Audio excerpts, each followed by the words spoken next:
अच्छे होंगे। मैं ट्रायंगल्स में सेंटर्स की हम बात कर रहे थे। सेंटर्स में मैंने सर्कम सेंटर आपको बताया है, उसके ऊपर हमने क्वेश्चंस करे हैं, उसकी प्रॉपर्टी करी है। आज हम लेके आए आपके लिए बेटा इन सेंटर, अंतः केंद्र। हमने सर्कम सेंटर पढ़ा था, अब हम इन सेंटर पढ़ेंगे और इन सेंटर की आज मैं प्रॉपर्टीज आपको बताने वाली हूँ। उसके बाद हम उसके क्वेश्चंस करेंगे।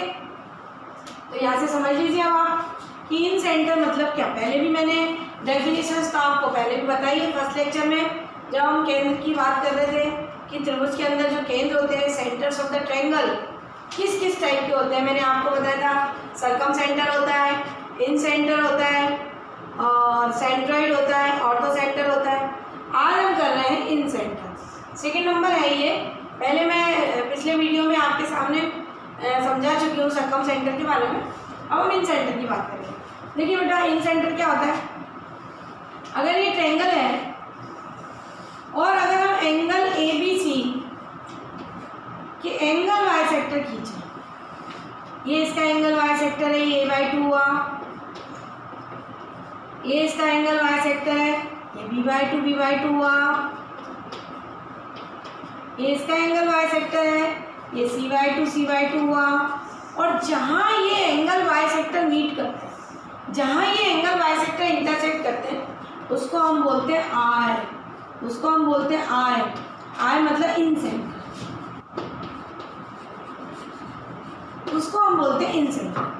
और जो इसके अंदर अगर मैं अब सर्कल ड्रॉ कर दूँ, अब इन सेंटर ABC एक ट्रायंगल है और इसके अंदर मैंने एक सर्कल बनाया इन सर्कल, जिसको हम बोलेंगे इन सर्कल।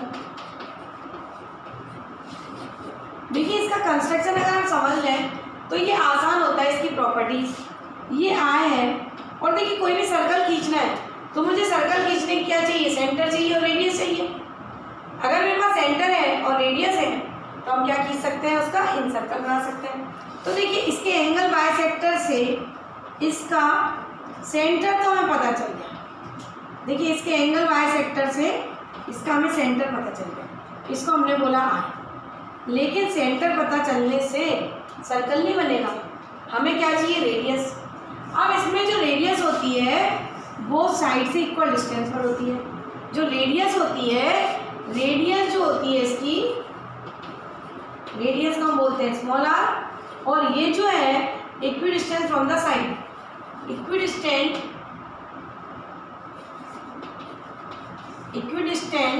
फ्रॉम साइड, ये साइड से इक्वल डिस्टेंस पर होती है। और साइड पर रेडियस जो होती है परपेंडिकुलर, रेडियस जो होती है इन सर्कल की जो रेडियस होती है वो परपेंडिकुलर होती है साइड के ऊपर जो आर होता है वो परपेंडिकुलर होता है, ये भी होता है। तो अगर मुझे इसकी रेडियस चाहिए तो हम क्या करते हैं, इसके ऊपर परपेंडिकुलर ड्रॉ कर देते हैं। इसके ऊपर परपेंडिकुलर ड्रॉ करा मैंने सेंटर से, इसके ऊपर परपेंडिकुलर ड्रॉ करा सेंटर से, इसके ऊपर परपेंडिकुलर ड्रॉ करा। और ये साइड से कैसी होती है, इक्वल डिस्टेंस पर होती है। तो इसको हम बोलते हैं स्मॉल आर। और ये मेरा हो गया P, ये हो गया Q और ये हो गया, यानी अगर ये I है तो IP is equal to IQ, IP equal to IQ equal to IR is equal to होता है स्मॉल आर इन रेडियस। इसको हम बोलते हैं इन रेडियस। ये इन सर्कल है, ट्रायंगल के अंदर का सर्कल है, इसको बोलेंगे इन सर्कल और इसके अंदर की रेडियस को बोलेंगे इन रेडियस। तो ये जो रेडियस होती है वो एक तो परपेंडिकुलर होती है साइड के ऊपर, यानी ये जो रेडियस है ये साइड पर परपेंडिकुलर है, ये जो रेडियस है वो इस पर परपेंडिकुलर है, ये जो रेडियस है वो इस पर परपेंडिकुलर है। एक तो साइड पर परपेंडिकुलर होती है और साइड से इक्वल डिस्टेंस पर होती है। साइड से जो होती है इसकी डिस्टेंस कैसी होती है, इक्वल होती है। यानी IP, अगर ये I है हमारा इन सेंटर, तो IQ बराबर IP बराबर IR होता है। ये एक प्रॉपर्टी, ये थर्ड नंबर हो गया हमारा। ये थर्ड नंबर मतलब ये जो मैंने बताया equi distance from the side, ये फर्स्ट पॉइंट हो गया। अब ये जो परपेंडिकुलर है, अब मैंने अगर टेंजेंट का, अगर आपने मेरा लेक्चर देखा हो तो टेंजेंट में हमने पढ़ा था कि अगर ये सर्कल है और इसके ऊपर ये टेंजेंट है, ये हमारी रेडियस है, तो ये ओ है, ये आर है, तो radius is perpendicular at the point of contact. तो ये जो है ये सब इसके लिए क्या है, टेंजेंट है। A C is a tangent, B C is a tangent, A B is a tangent, ये सब क्या है, टेंजेंट है, क्योंकि radius is perpendicular at the point of contact. ये अगर टेंजेंट है, स्पर्श रेखा, अगर ये स्पर्श रेखा है, टेंजेंट है, तो रेडियस इसके ऊपर कैसी होती है, परपेंडिकुलर होती है। वही चीज़ यहाँ पर फॉलो हो रही है कि अगर ये सर्कल है और ये सारी लाइनें इसको टच कर रही हैं और रेडियस इज परपेंडिकुलर, ये सब क्या है, इसके टेंजेंट है, ये सब क्या है, इसके टेंजेंट है। यानी ये आपको बात समझ आई। अब हम इंसेंटर्स की बात करते हैं कि अलग अलग ट्रायंगल्स होते हैं तो उनके इंसेंटर्स कहाँ होते हैं। देखिए अगर मैं बात करूँ, ये आपको समझ में आ गया कि अगर एंगल बाइसेक्टर खींचते हैं और एंगल बाइसेक्टर के इंटरसेक्शन से क्या बनता है, इंसेंटर। और अगर उसके अंदर हम सर्कल बना दें तो वो जो इंसेंटर होता है वो सर्कल का सेंटर होता है, और जो उसकी सर्कल की रेडियस होती है वो साइड से इक्वल डिस्टेंस पर होती है। क्लियर है, और साइड पर परपेंडिकुलर होती है।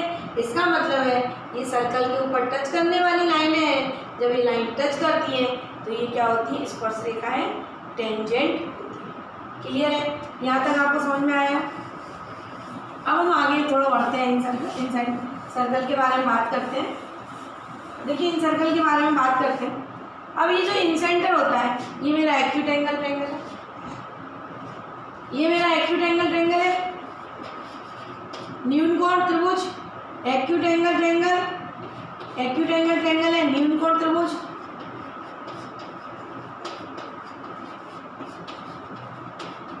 अब मैं अधिक कोण त्रिभुज यानी ऑब्ट्यूज एंगल ट्रायंगल की बात करूं, अगर हम ऑब्ट्यूज एंगल ट्रायंगल की बात कर लें, ऑब्ट्यूज हो गया, अधिक कोण हो गया। ऑब्ट्यूज की बात कर लें, ऑब्ट्यूज एंगल ट्रायंगल की हम बात कर लें, तो इसमें भी देखिए अगर इसका एंगल बाइसेक्टर जो है ये जा रहा है, इसका एंगल बाइसेक्टर जो है ये जा रहा है, इसका एंगल बाइसेक्टर जो है ये जा रहा है, तो ये जो है ये आई होगा। यानी ऑब्ट्यूज एंगल ट्रायंगल में भी इंसेंटर ट्रायंगल के अंदर ही होता है। अगर हम मैं राइट एंगल ट्रायंगल की बात करूं, अगर हम राइट एंगल ट्रायंगल की बात करें, ये राइट एंगल ट्रायंगल है, इसका एंगल बाइसेक्टर का मतलब है ए बी सी, यानी ये b/2, ये b/2, ये c/2, ये c/2, ये a/2, a/2। एंगल बाइसेक्टर के इंटरसेक्शन से इंसेंटर बनता है। क्लियर है। अगर ये ABC है, ये राइट एंगल ट्रायंगल की बात कर रहे हैं, एंगल B इज 90 डिग्री, तो यहाँ पर देखिए इसका एंगल बाइसेक्टर ये जा रहा है, इसका एंगल बाइसेक्टर ये जा रहा है, इसका एंगल बाइसेक्टर ये जा रहा है, तो ये इंटरसेक्ट कर रहे हैं अंदर। तो कहने का मतलब ये है कि acute angle triangle, obtuse angle triangle और राइट एंगल ट्रायंगल तीनों के अंदर इंसेंटर ट्रायंगल के अंदर होता है। क्लियर है, ये भी पूछा जाता है बहुत बार, ये भी पूछा है। ऑर्थो सेंटर की बात करते हैं, सर्कम सेंटर की बात करते हैं, तो अलग अलग होता है। जैसे राइट एंगल ट्रायंगल में सर्कम सेंटर कहाँ होता है, हाइपोटेनियस के ऊपर होता है। राइट एंगल ट्रायंगल में कहाँ पर होता है, हाइपोटेनियस पर। लेकिन ऑब्ट्यूज एंगल ट्रायंगल में जो लॉन्गेस्ट साइड होती है उसकी साइड होता है सर्कम सेंटर। ये मैंने आपको सर्कम सेंटर के उसमें बताया। लेकिन इन सेंटर की अगर हम बात करते हैं तो इन सेंटर कहाँ होते हैं, ट्रायंगल के अंदर होते हैं। ये बात आपको समझ में आ गई। अब हम आगे बढ़ते हैं थोड़ा सा। अब हम इक्विलैटरल ट्रायंगल की बात कर लेते हैं। अब हम इक्विलैटरल ट्रायंगल की बात कर लेते हैं। जब हम इक्विलैटरल ट्रायंगल की बात करते हैं तो इक्विलैटरल ट्रायंगल में all sides are equal, all angle are 60 degree. अगर ये हमारा इक्विलैटरल ट्रायंगल है और ये मेरा आइसोसेलेस, तो देखिए इक्विलैटरल ट्रायंगल और आइसोसेलेस ट्रायंगल की प्रॉपर्टी। इक्विलैटरल ट्रायंगल में ये हमारा परपेंडिकुलर भी होता है, ये हमारा एंगल बाइसेक्टर भी होता है, यही हमारा मीडियन भी होता है। तो कहने का मतलब ये है कि जो एंगल बाइसेक्टर होता है वो अपोजिट साइड पर परपेंडिकुलर होता है। जो एंगल बाइसेक्टर होता है, लेकिन यहाँ ये एंगल बाइसेक्टर एक्यूट एंगल हो, ऑब्ट्यूज एंगल हो, यहाँ ये जरूरी नहीं है कि ये परपेंडिकुलर होगा अपोजिट साइड पर। लेकिन जब राइट एंगल जब इक्विलेटरल ट्रायंगल की बात करते हैं, समबाहु त्रिभुज की हम बात करते हैं, तो जो एंगल बाइसेक्टर होता है वो ही अपोजिट साइड पर परपेंडिकुलर होता है और वही मीडियन भी होता है। वो अपोजिट साइड को, विपरीत भुजा को दो बराबर भागों में बांटता है। आइसोसेलेस ट्रायंगल में भी यही चीज़ होती है कि अगर ये एंगल बाइसेक्टर है तो ये अपोजिट साइड को दो इक्वल भाग में बांटता है और 90 डिग्री भी होता है।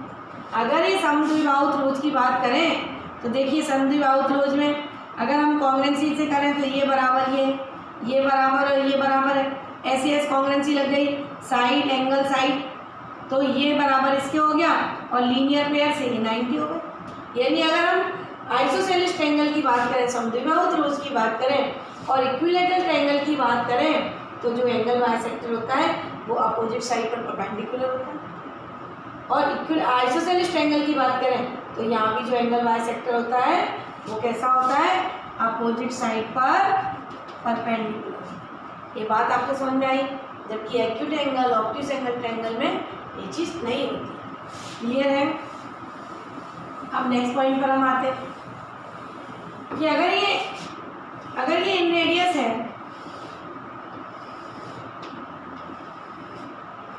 अगर ये इन रेडियस है, देखिए भाई ये ABC ट्रायंगल है,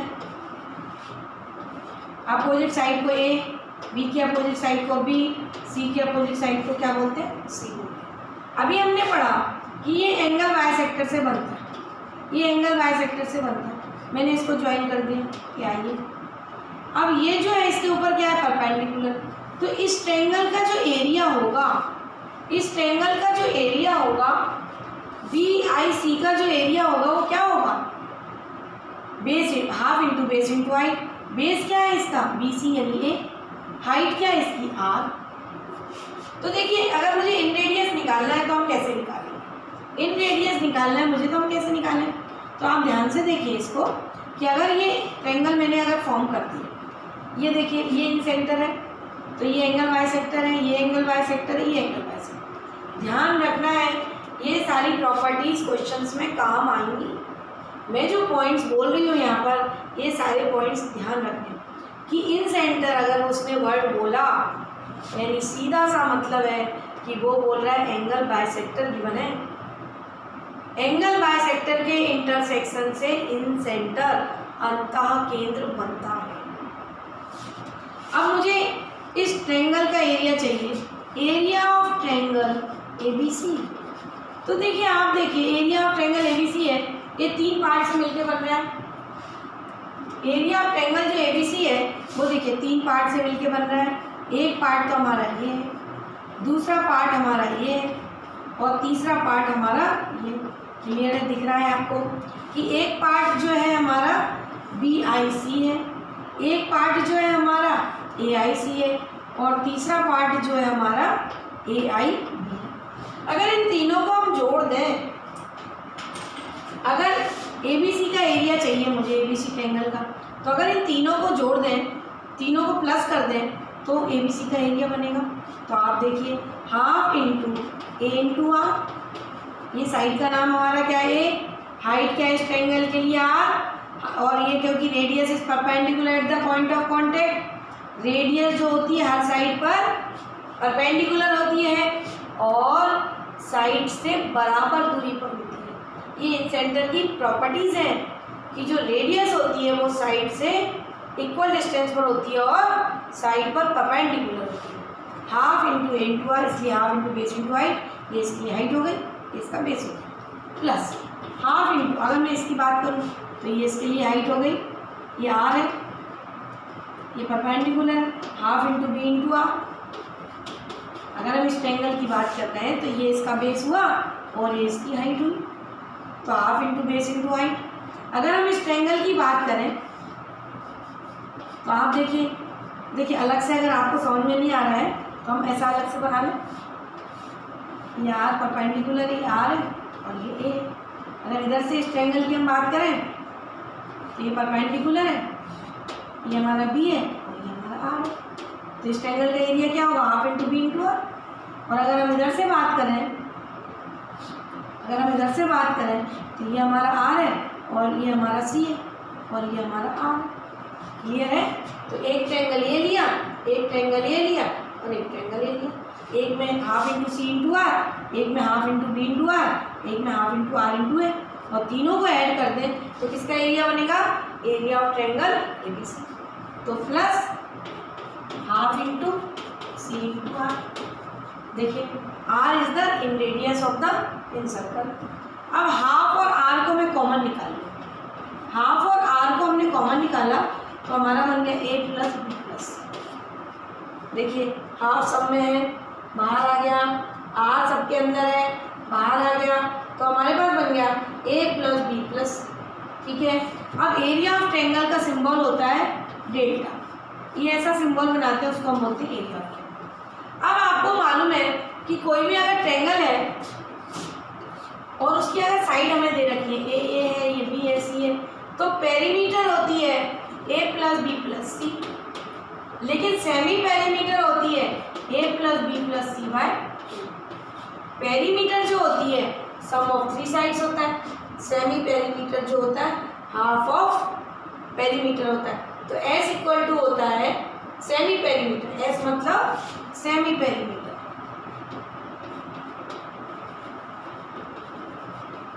सेमी पेरीमीटर एस। अब आप यहाँ पर देखिए ए प्लस बी प्लस सी अपॉन टू, इसको हम क्या लिख सकते हैं?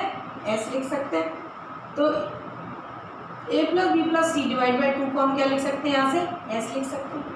तो डेल्टा इक्वल टू हमारा आ गया, डेल्टा इक्वल टू मेरा आ गया आर इंटू एस। डेल्टा बराबर, देखिए अभी हमने निकाला delta equal to R into S.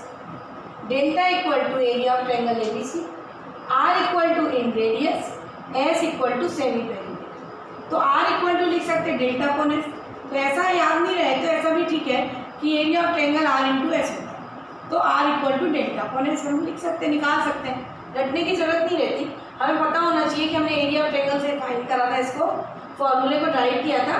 तो डेल्टा इक्वल टू क्या था? R into S. ये बात आपको समझ में आई? जब delta equal to R into S है तो R equal to delta upon S हम निकाल सकते हैं। अब इसी चीज़ को, ये मैंने आपको एक्यूट एंगल ट्रायंगल में बताया, अगर ये चीज़ राइट एंगल ट्रायंगल में हो तो क्या होगा? अगर ये राइट एंगल ट्रायंगल है और ये मेरा इन सर्कल है, तो इन रेडियस राइट एंगल ट्रायंगल में अलग होती है, इसका फॉर्मूला यहाँ पर अलग बनता है।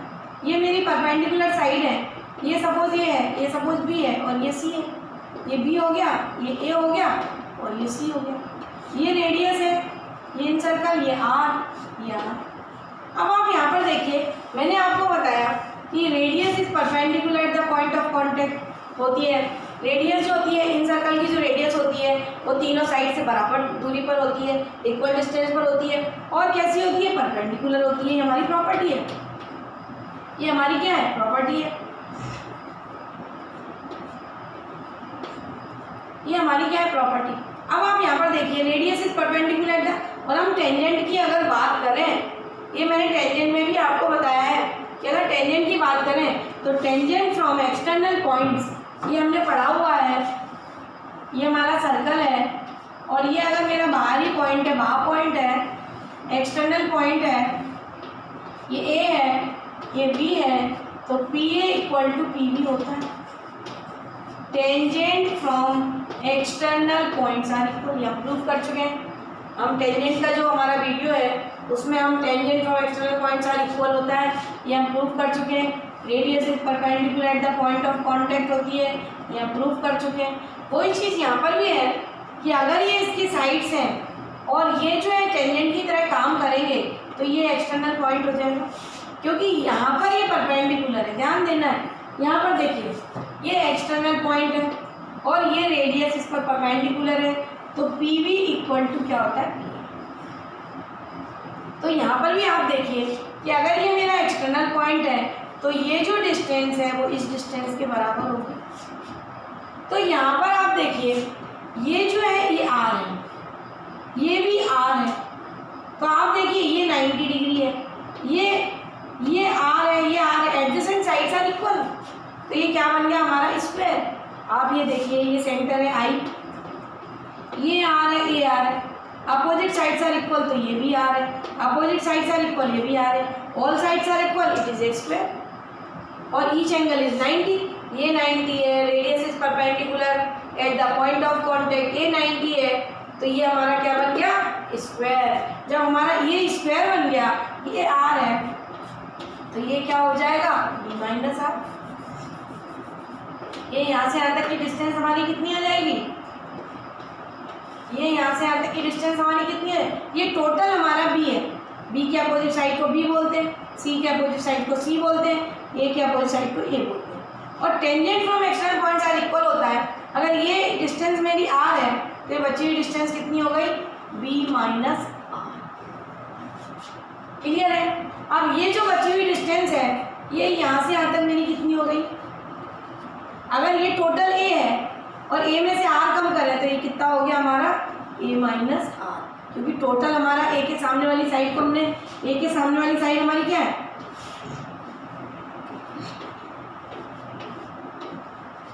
ए के सामने ए है, बी के सामने बी है और सी के सामने सी है। क्लियर है, क्लियर है। तो ए जो है ये पूरा ए है और यहाँ से यहाँ तक हमने बोला ये आर है, तो ये बचा हुआ कितना हो गया, ए माइनस आर। तो आपको मालूम है tangent from external points are equal, tangent from external points are equal.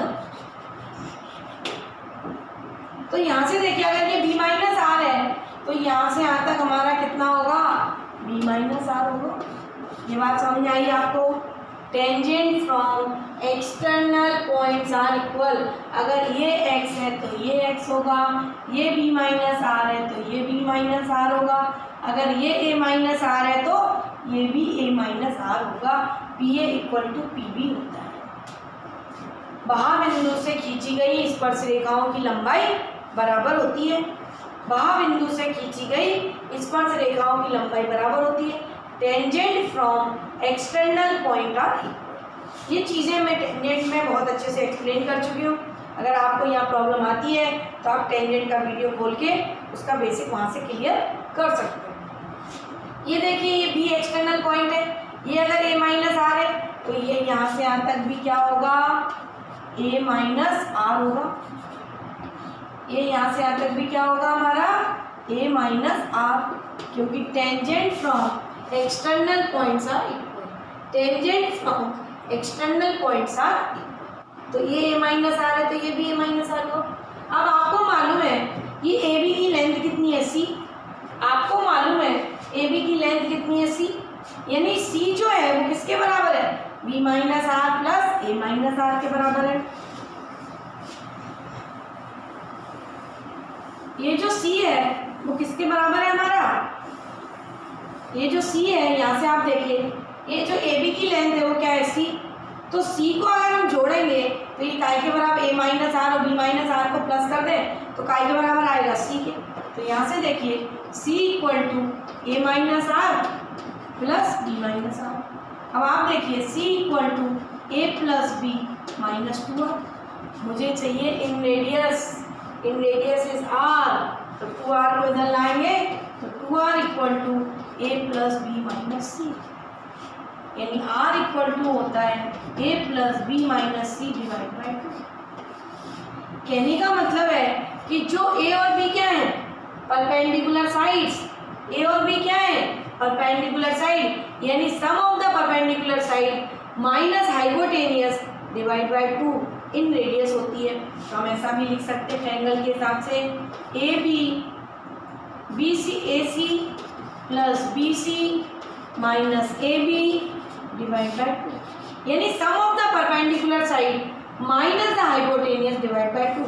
यानी हमेशा जब भी आएगा तो ये भले ही हमने जो भी हमारी लेंथ हो, लेकिन हमेशा परपेंडिकुलर साइड का सम आता है और उसमें से हम हाइपोटेनियस को माइनस करते हैं। A plus B minus C, अगर मैं यहाँ सी लिख दूँ तो C plus B minus C, यानी ये जो दोनों साइड हैं ये आती है A plus B minus C divide by 2।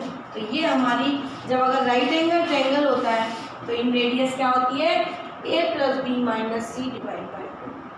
Clear है। जब अगर हमारा एक्यूट एंगल ट्रायंगल था तो हमारी इन रेडियस क्या आई थी, delta equal to R into S. Delta equal to हमारा क्या आया था, डेल्टा इक्वल टू, जब इस टाइप का ट्रायंगल था तो डेल्टा इक्वल टू क्या आया था, आर इंटू एस। जब हमारा राइट एंगल ट्रायंगल है तो हमारी रेडियस क्या आती है, A plus B minus C. Clear है, राइट एंगल ट्रायंगल में अलग आती है और इसमें अलग आती है, फॉर्मूला अलग होता है। हम चाहे तो इस फॉर्मूले से निकाल सकते हैं उसको, लेकिन यहाँ डायरेक्ट इजी वे हो जाता है क्योंकि राइट एंगल ट्रायंगल है तो ये इजी हो जाता है। देखिए हम नेक्स्ट चीज़ में आपको बता रही हूँ, अभी हमने ट्रायंगल किया ABC और ये हमारा इन सेंटर था I। तो अभी मैंने आपके सामने प्रूव किया कि ये जो रेडियस होती है ये इसके ऊपर कैसी होती है, परपेंडिकुलर, ये हमने निकाला था।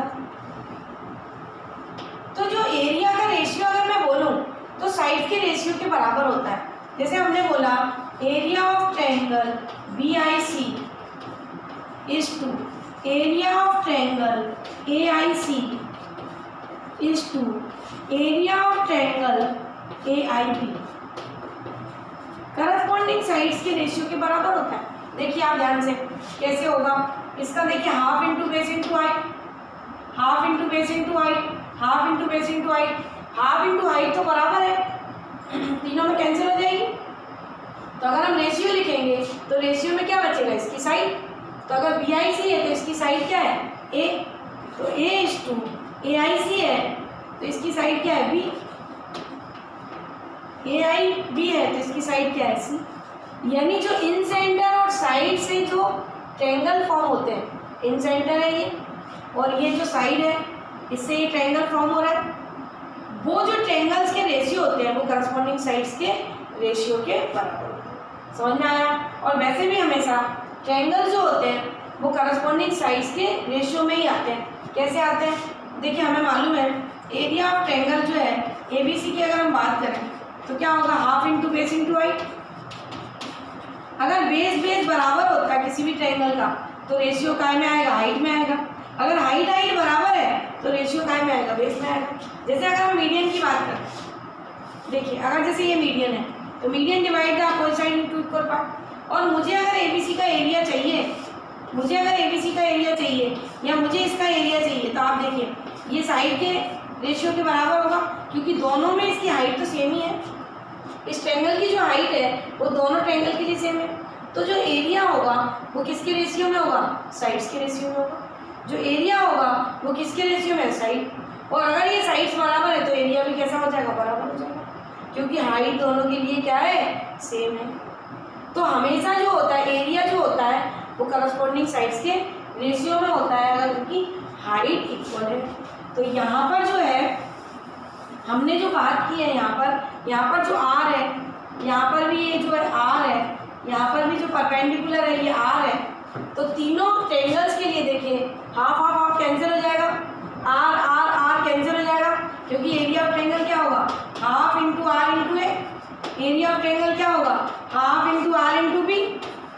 एरिया ऑफ ट्रायंगल क्या होगा, half into R into C। अगर ये रेशियो है तो रेशियो में कॉमन नंबर जो होता है अगर सेम नंबर से डिवाइड करें तो सब में से गायब हो जाएगा। तो क्या बचेगा, A is to B is to C। तो area of triangle side and incentre से जो बनता है उसका रेशियो किसके बराबर होता है, करस्पॉन्डिंग साइड्स के रेशियो के बराबर। क्लियर है, समझ में आया। अब हम देखते हैं, देखिए अगर ये हमारा ट्रायंगल है और ये इसके एंगल बाइसेक्टर है, ये इसके एंगल बाइसेक्टर है, ये B/2 है और ये B/2, ये A B C, ये B/2, ये C/2 है और ये इन सेंटर I होगा क्योंकि ये दोनों के इंटरसेक्शन से बन रहा है। अगर मैं ऊपर से भी ले लूँ तो वही पॉइंट से पास होगा। तो हमें बताना है A और I में कुछ रिलेशन निकलता है, वो क्या होता है। A और I का जो रिलेशन होता है, एंगल A और एंगल I का जो रिलेशन होता है वो क्या होता है, एंगल I इक्वल टू होता है 90 plus half of angle A। 90 plus half of angle A यानी BIC, angle BIC, angle B I C equal to होता है 90 plus half of angle A. कैसे होता है आप देखिए यहाँ पर, ये जो ट्रायंगल है वो मेरा ए बी सी है। अगर मैं इस ट्रायंगल की बात करूँ तो इस ट्रायंगल के अंदर आएगा angle I plus B by two plus C by two equal to 180 degree. In triangle, हम किस ट्रायंगल की बात कर रहे हैं, बी आई सी ट्रायंगल की बात कर रहे हैं। तो angle I plus B by two plus C by two equal to 180 angle sum property से। अब यहाँ आई चाहिए मुझे, तो half of B plus C. अब आप देखिए बड़े वाले फुल ट्रायंगल की बात करें तो A B C A plus B plus C equal to कितना होता है 180 डिग्री एंगल सम प्रॉपर्टी। और बी प्लस सी की बात करें तो B plus C equal to क्या हो जाएगा हमारा 180 माइनस ए हो जाएगा। B plus C equal to क्या हो जाएगा हमारा 180 माइनस ए। तो यहाँ पर अगर मैं 180 माइनस ए रख दूँ तो आई प्लस हाफ इंटू 180 माइनस ए रख दिया इक्वल टू 180। और मुझे तो आई की वैल्यू चाहिए, आई को यहीं छोड़ दिया, बाकी को बाहर ले गए। तो 180 माइनस, ये देखिए ये हाफ से अंदर डिवाइड करा तो कितना आया 90, तो ये माइनस 90 हो गया उधर जाके, ये ए बाई टू उधर जाके क्या हो गया प्लस ए बाई टू। तो आंसर आ गया हमारा angle I equal to 180 minus 90 plus A by two. तो जब अगर एंगल वाई सेक्टर से अंदर इन सेंटर पर जो एंगल होता है वो सामने वाले एंगल का 90 प्लस हाफ होता है। एंगल बी आई सी जो होगा 90 प्लस हाफ ऑफ एंगल ए। और अगर हम ऐसा बात करें, अगर मैं इसकी बात करूं, ये आई है, ये ए, ये बी, ये सी है, तो एंगल आई इक्वल टू होगा 90 plus half of angle C. Similarly अगर जिस एंगल की बात कर रहे हैं तो उसके जो अपोजिट एंगल आता है आई के, उसके हाफ ऑफ एंगल के बराबर 90 plus half of this angle होता है, 90 plus half of angle C होगा। क्लियर है। अगर यही angle bisector exterior angle से बनता है तब क्या रिलेशन होता है। देखिए एंगल बाय सेक्टर है इंटरनल एंगल बाय सेक्टर, अंदर का एंगल बाय सेक्टर। अगर यही एंगल बाय सेक्टर बाहर के पॉइंट पर होगा तो क्या होगा। अब देखिए अगर ये हमारा ट्रायंगल है, अभी मैंने आपको बोला इंटीरियर एंगल, अंदर के एंगल का बाइसेक्टर की बात करी थी। अब हम बात कर रहे हैं एक्सटर्नल एंगल बाइसेक्टर। अब हम बात कर रहे हैं एक्सटर्नल, ये एंगल बी है, ये ए है, ये सी है, इसका एंगल बाइसेक्टर, इसकी बात करें, यानी ये बी बाई टू। अब ये बी बाई टू ना लिख के ये हमेशा अंदर के एंगल को बी लिखा जाए। अब आप देखिए अगर ये अंदर का एंगल बी है तो ये बाहर का एंगल कितना होगा 180 माइनस बी। लीनियर पेयर से ये ए है, ये बी है, ये सी है, तो एक्सटीरियर एंगल कितना होगा, ये लीनियर पेयर से कितना आएगा, अगर ये बी है तो ये 180 माइनस बी होगा। और इसका एंगल बाइसेक्टर, अगर मुझे इसका एंगल बाइसेक्टर करना है तो यानी 180 minus B divide by two, यानी 90 माइनस क्या होगा बी बाई टू। यानी ये जो एंगल होगा ये कितना होगा 90 माइनस बी बाई टू। ये भी जो एंगल होगा वो कितना होगा 90 minus B by two. Clear है। अगर ये अंदर का इंटीरियर एंगल बी है तो बाहर का एंगल कितना होगा 180 माइनस बी। और ये एंगल बाइसेक्टर है, B O is the angle bisector of exterior angle B, C O is the angle bisector of exterior angle of C. तो ये जो एंगल होगा वो 90 माइनस सी बाई टू होगा और ये जो एंगल होगा 90 minus C by two. Clear है। कैसे आया, आधा कर दिया, हाफ कर दिया, जैसे यहाँ पे बी बाई टू था, यहाँ पर एंगल बी बाई टू होता है, तो भाई इसके बाहर का 180 माइनस बी था तो उसका आधा करेंगे तो 90 माइनस बी बाई टू हो जाएगा। क्लियर है। अब हमें चाहिए ये जो एंगल ओ और ए में रिलेशन, अगर एक्सटीरियर एंगल को बाइसेक्ट करता है तो रिलेशन क्या होता है, तो हमारा रिलेशन होता है angle O equal to 90 minus half of angle A. Angle O equal to होता है 90 minus half of angle A. इसके लिए जो होता है, अगर ये आई है, ये अगर आई है तो ये जो एंगल होता है एंगल आई इक्वल टू होता है 90 प्लस हाफ ऑफ एंगल। ये होता है 90 प्लस हाफ ऑफ एंगल है अंदर के लिए। लेकिन जब हम बाहर की बात करते हैं तो ये जो एंगल होता है 90 माइनस हाफ ऑफ एंगल। कैसे आता है, इन ट्रायंगल BOC की हम बात कर रहे हैं, इन ट्रायंगल BOC की बात कर रहे हैं। ये एंगल 90 माइनस B/2 है, ये जो एंगल है 90 माइनस C/2 है, और ये जो एंगल है वो O है, बराबर कितना होगा 180 डिग्री। एंगल सम प्रॉपर्टी लगा दी हमने। अब 90 प्लस 90 180, ये कट गया 180 से, हमारे पास आ गया अब ये आपको अच्छे से क्लियर हो गया होगा कि 90 माइनस B/2 कैसे आया, ये अच्छे से आ गया होगा आपको।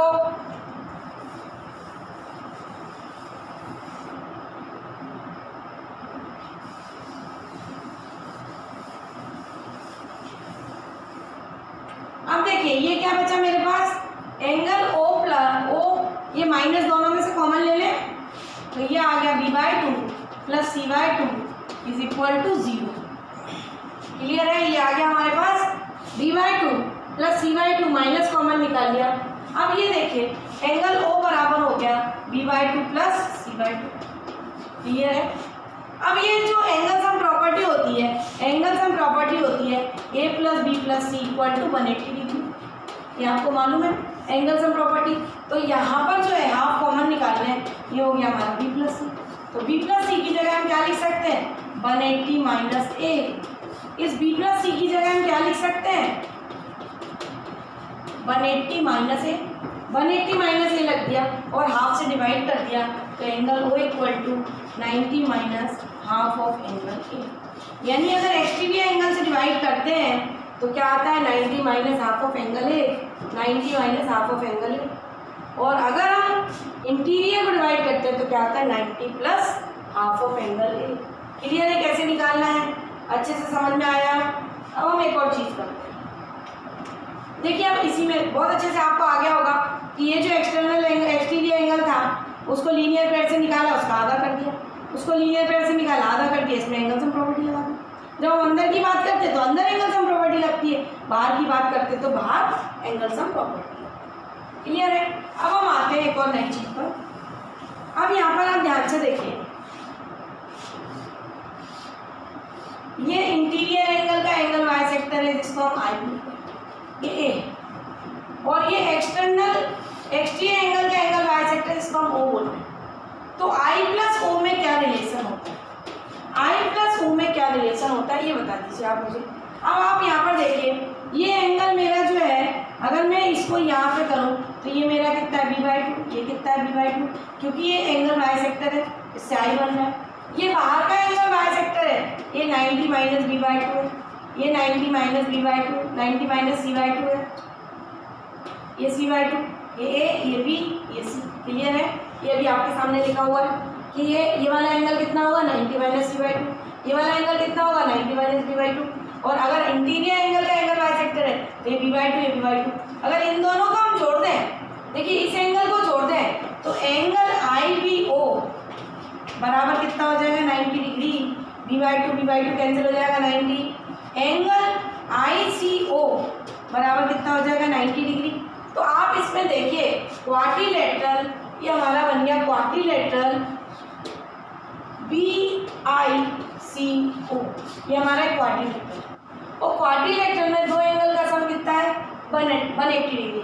ये 90, ये 90 प्लस 90 180, तो बचे हुए दो एंगल का सम कितना होगा 180 डिग्री। यानी I plus O equal to कितना होता है 180 डिग्री। अगर उसमें डायरेक्ट I प्लस O कुछ भी हो, O की वैल्यू कुछ भी हो, अगर O की वैल्यू है तो हम I की वैल्यू निकाल सकते हैं, I की वैल्यू है तो O की निकाल सकते हैं, क्योंकि दोनों का सम 180 होता है। कैसे होता है ये बात आपको समझ में आएगी कि ये B/2 है 90 माइनस B/2 है, ये C/2 है, दोनों को ऐड करेंगे तो ये जो एंगल है ICO 90 आएगा, IBO 90 आएगा। अब क्वाड्रिलेटरल में तो अपोजिट एंगल का सम 180 हो गया, तो दो बचे हुए एंगल का सम भी तो 180 होगा। तो I plus O equal to कितना होता है 180 डिग्री। क्लियर है। अब देखिए हम नई चीज़ की बात करते हैं, एंगल बाइसेक्टर। देखिए हम पढ़ रहे हैं इन सेंटर, और इन सेंटर किससे बनता है एंगल बाइसेक्टर से। तो जो कुछ भी हम बात कर रहे हैं वो सब का किसकी कर रहे हैं एंगल बाइसेक्टर की। अगर एंगल बाइसेक्टर होता है तो क्या क्या रिलेशन निकलते हैं, क्या क्या हम कर सकते हैं। तो जैसे एंगल बाइसेक्टर, मैंने इंटरनल एंगल बाइसेक्टर बोला, एक्सटर्नल एंगल बाइसेक्टर निकाल लिया हमने।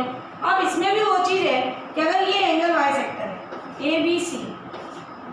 तो एक और चीज़ खास होती है इस ट्रायंगल के अंदर कि अगर ये एंगल बाइसेक्टर है डी पर मिलता है, ये एंगल बाइसेक्टर है, ये A/2 है, ये A/2 है, ये एंगल बाइसेक्टर है, तो यहाँ एक रिलेशन बनता है कि AB upon AC is equal to होता है BD अपॉन BC। ये हमारा एक प्रूफ होता है। कैसे आता है ये मैं आपको बताती हूँ। अगर AD is the angle bisector है तो ये हमारे पास कंडीशन आती है कि AB upon AC equal to BD upon BC, ये होता है।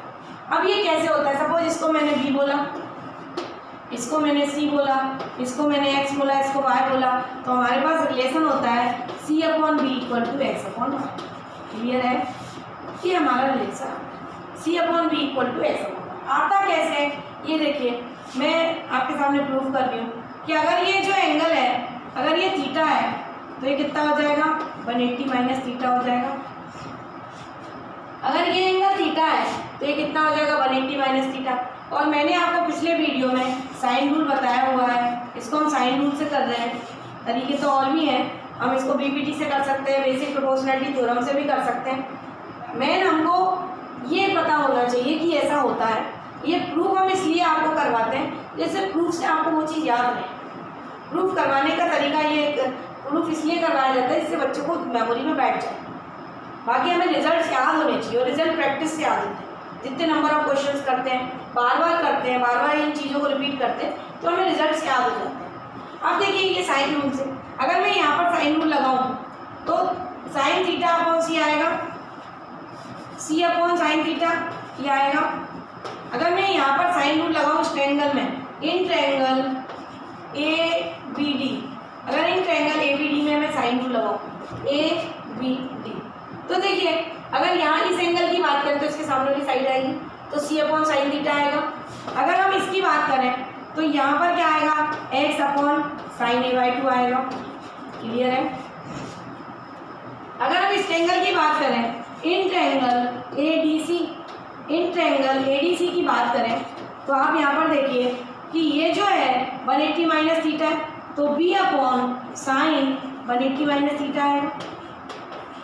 क्लियर है? और अगर इसकी बात करें तो ये आएगा Y upon sign A/2। Clear है? ये आ गया।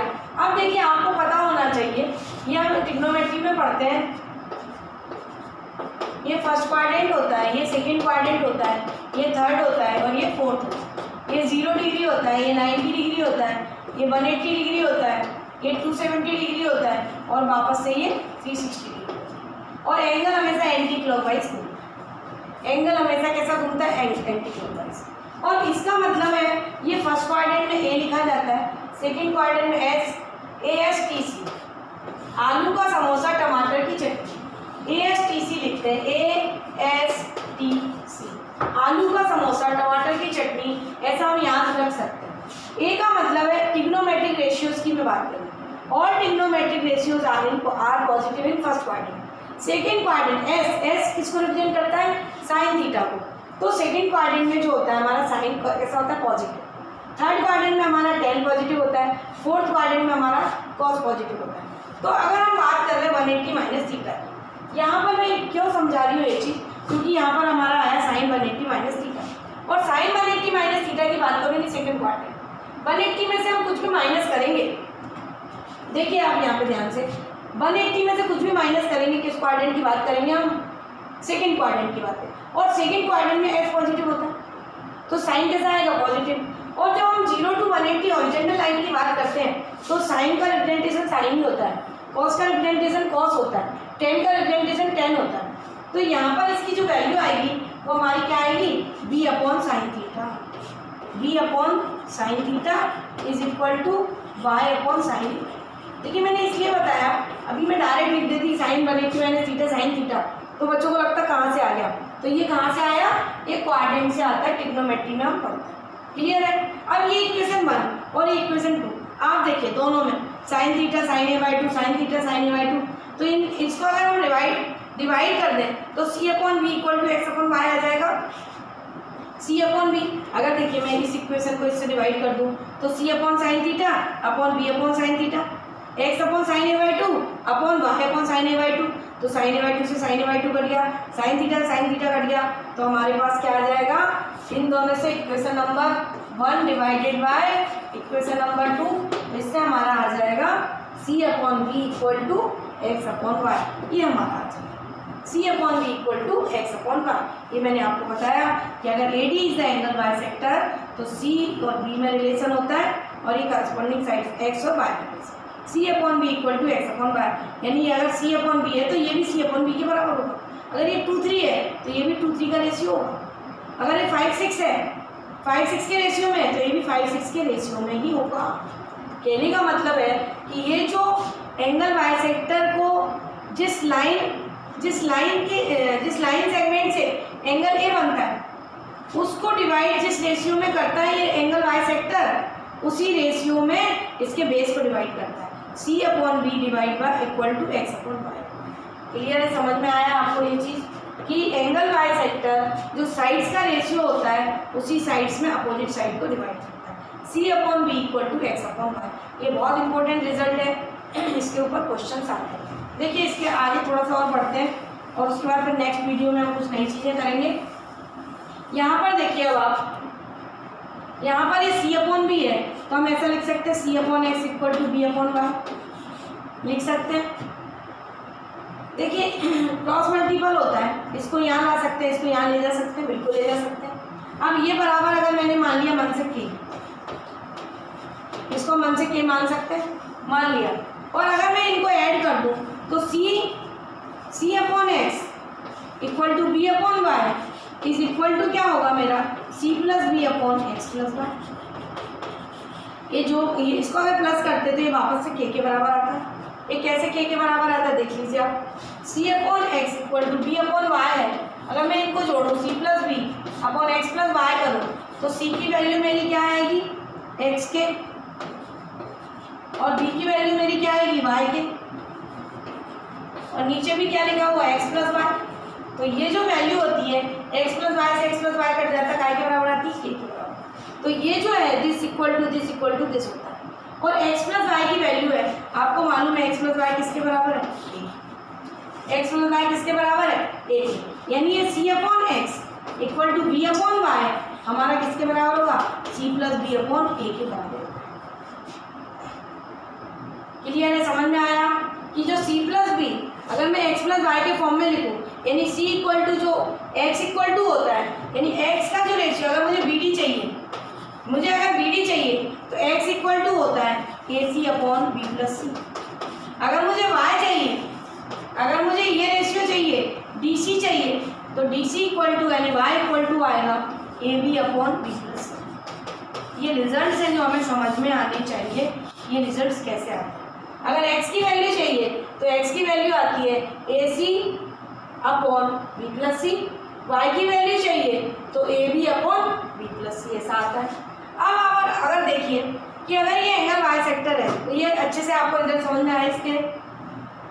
देखिए ये जो रिजल्ट है बहुत इंपॉर्टेंट है कि अगर A D is the angle bisector तो जो साइड्स होती हैं वो एंगल कंटेनिंग जो साइड्स होती हैं वो जो एंगल बाइसेक्टर अपोजिट साइड को उसी रेशियो में डिवाइड करता है। क्लियर है, समझ में आया आपको। अब मैंने ये आपको रिजल्ट बताया कि एक्स कैसे निकाल सकते हैं, वाई कैसे निकाल सकते हैं, ये चीज़ें आपको सारी समझ में आई।